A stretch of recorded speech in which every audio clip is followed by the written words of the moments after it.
shunday bir xonada o'tiribdilarda darslik o'tyapti, qarang. Darslarda eshik taqillab qoldi.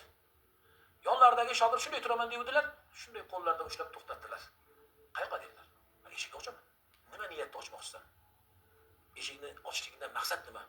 Eshikni shu ochishlik niyatida ochyapman. Gapini qarang. Chunki u savolni ham tushunmadi. Nega ochmoqchisan desa, niyating nima desa, niyatim eshik ochish deydi.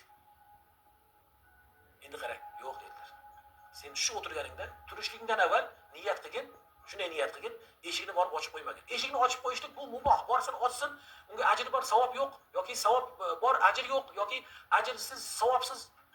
Nima? Muboh amallar shunaqada. Muboh amallar aytdik, ajri ham, savobi ham yo'q uni. Ruxsat.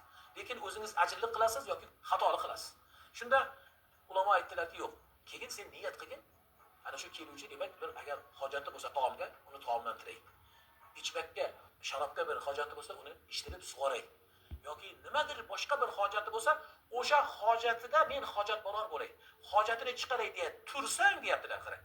Ana o'sha ochishligingda shunaqa ajr savob bor deyaptilar. Ko'rdingizmi? Niyatimizni demak har kuni ertalab turdikmi Abdulloh, niyatimizni ishga ketayotib yoki harakat qilayotib nazorat qilaylik. Agar Alloh saqlasin, masjidga hatto boryapti jamoatga. Abdulloh ko'rilmay qoldi demasin, shu xalqqa ko'rinib turay desangiz, bu namozingiz yondi. Undan tinchgina uyda o'qiganingiz ma'qulroq edi.